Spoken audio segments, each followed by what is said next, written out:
Greetings and good day to you. This little conversation is for a very specific person. This is for the person who has been referred to homeopathy, but you have no clue what it is. You have never even heard about it before, much less pronounced the name. And yet at the same time, you have a deeply held biblical worldview, and you are actually trying to live your life with that biblical viewpoint in mind. So let's just start where we always start, is when we're sick, there is various degrees of fear and worry, isn't there? And it's a time when we want assurance, we want the familiar, we want the sure bet, we want the guarantees. And it's really hard to, if something is unfamiliar, it's really hard to trust that. It's impossible to trust that, And in the United States, unfortunately, homeopathy is very unknown. Whereas in India, you're taking remedies from before you're born to on your deathbed. It's very helpful, even in that time. Well, would you be surprised to know that I had to sort through this. I had to wrestle with this concern 25 years ago. So why don't you walk with me as I take a stroll down memory lane as how when I had to wrestle with this too. It was the night before our first day of school, and I was vibrating with excitement. I just could not wait. And yet, this issue kind of held out in the back here of my brain, and I blurted out to Tom. I said, "Oh, what if I get there tomorrow and there's just a whole lot of woo-wooey stuff?" I mean, natural medicine has got so much woo-wooey stuff in it. And of course, he launched into his male brain and he came up with the solution. He said, "Well, just go the weekend, and if there's too much of that, just don't go back." To wherein I launched into my female brain and I said, "Ooh, Captain Obvious, yeah, well, but what do I do with my disappointment? What do I do with my frustration that here I thought I had this calling since I was 4 years old, and I just put it in a box, a cardboard box, and throw it down in the basement next to the weed killer, and then it's all over, that's it, it's all done forever, right?" Well, I did not say that. Fortunately, I held my tongue. It was only a thought. But in the end, because I knew that really was my only option. So the next day finally came. And the first day was listening to everybody's journey as how they started, like I did, started with Western medicine, and how did we end up here in this strange occupation called homeopathy. What happened? And it was amazing. Everybody's story was so unique, was so individual. But I'll tell you what, I heard the same things over and over with the words, frustrated, scared, didn't know what else to do, I'll try anything, there's gotta be something, desperate. I heard those words over and over. Well, we talked about a lot of things that first weekend. And on Sunday, the final conversation at 3 o'clock was our core theory, our understanding of what has happened to humanity and why we are in such a pickle down here.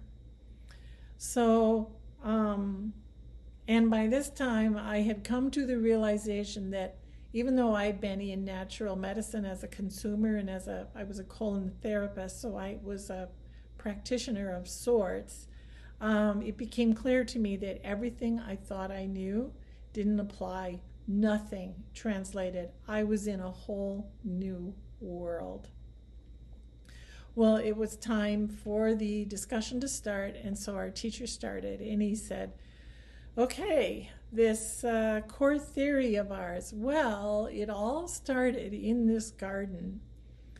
And there was one man who was assigned to take care of this garden and his only other job was to name the animals. Well, he had great food, organic food, really great weather. But one day, this apple thing happened. And the fallout from that apple thing was terrible. It was just awful. And even the next generation couldn't write it because the next generation had brother killing brother. Well, the fallout on that tragic day was absolute devastation, and it was permanent, and as it is to this day.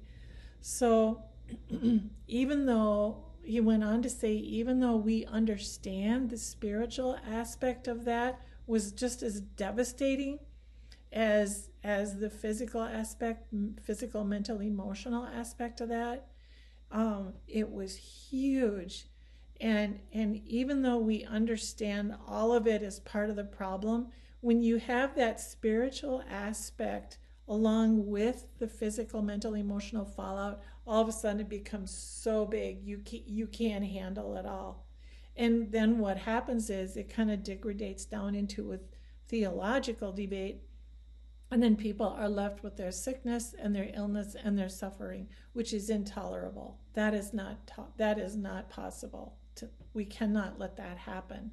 So what we have to do is we have to cut, even though we understand the importance, that has to be cut off and sent to a different profession, a different professional. And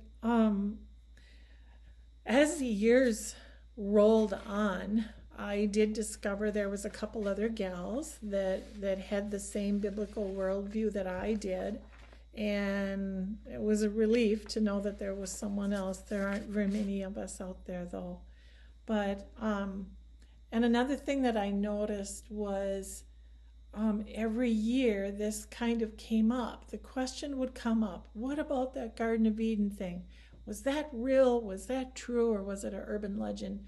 And our teacher would always say the same thing. He'd say, well, I had a PhD, I was doing cancer research, and, I left that behind, and now I was doing this work here.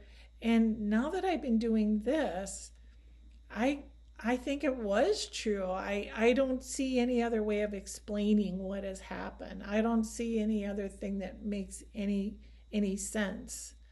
This is the only thing that makes sense.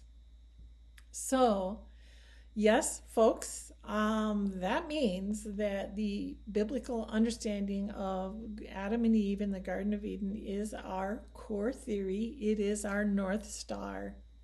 It is how we understand the quandary that we find ourselves in even today. I hope they still teach it that way. Politically, things are a lot different, but I hope it's still taught that way in schools all over the world, because Hahnemann, the founder of homeopathy, he read his Bible every single day. It was a part of his normal life. It was a part of his thinking, and it took him 12 long years to put all these pieces together to formulate homeopathy, which he eventually did. So it would be a real tragedy if they don't continue to teach that understanding. So let's bring it home to you for your life right now. How do I take this home? So if your homeopath is keeping the main thing, they're watching their P's and their Q's, it is not necessary that you have a religious match with them. It's like any other profession. It's like other clinics, other teachers, shopping, your employer. I mean, there's all sorts of different religions out there. You go with the practitioner who you feel either has your expertise that you want or where you feel the most comfortable, that type of thing. That's who you go with. As long as they're minding their P's and Q's, as long as they're classically trained. If I do have to say, though, if there is a match, that is kind of nice. It is kind of nice if you're on the same page. But remember what you're looking for. You're looking for someone for your struggles in the here and now.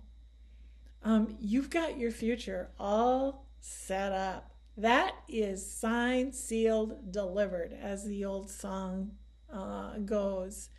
The conversation you're going to have with this practitioner is about your struggles in the here and the now. So I think that covers everything. Oh, other than one thing. Kudos to you for having this struggle, for trying to think this through. Um, you know, surprising things happen when you wrestle with this. Have you noticed that? I sure have. So, anyway, that's all I had. And as always, my best to you as you continue your healing journey.